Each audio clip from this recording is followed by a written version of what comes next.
£10 million in a UK currency firm collapsed, have won a remarkable battle to get their money back. The company's bank, Barclays, has been fined and condemned by the regulator for a failure to conduct its business with due skill, care and diligence. Barclays has agreed to refund victims. Martin Brunt has this report. Businesswoman Pauline Creasy led her fellow fraud victims into battle and won back their money, but it wasn't easy. It's been horrible and a lot of people have got very ill. I think we've lost 6 or 7 actually claimants who've died during the process. I think 3 died actually within 6 months of discovering that their money had been stolen. And I think that's pretty ghastly to die knowing that, you know, a lifetime's work has been scammed by some nasty fraudster who had a licence from the UK authorities. When Premier FX, a currency exchange firm, went bust, £10 million of its customers' money was missing. The crash cost them retirement homes, life savings and pension pots. In some of its dealings with expats in Portugal and Spain, Premier FX had been operating illegally. Initially, there was little or no help for victims from the various agencies they appealed to. I spoke actually to Her Majesty's Treasury quite a bit about this at the beginning.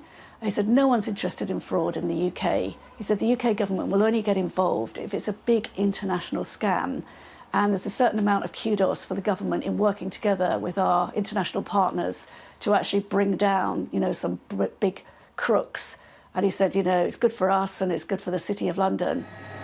But the 167 victims campaigned, and eventually the UK's Financial Conduct Authority did investigate. With Premier FX gone, it put the company's bankers in the dock. It fined Barclays £750,000 for its failings, and the bank has agreed to refund the stolen £10 million.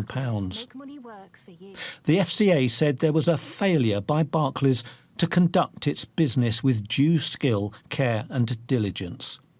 Premier FX collapsed after its owner, Peter Rextrew, died suddenly in 2018. He was licensed by the Financial Conduct Authority, but only for transferring currency. Unlicensed, he was encouraging clients to deposit funds with him and then mixing up their cash with the company's. Retired manufacturing engineer Graham Dyke said his own loss was small compared with others, but if it was a fiver, I'd chase them. And fraud is an easy and fast-growing form of robbery, and it's just not being stopped. It's not being checked. How surprised were you when you heard the good news? Oh, very. I mean, ecstatic, really. Where the money went is a mystery. But in Portugal, police are still investigating allegations of fraud.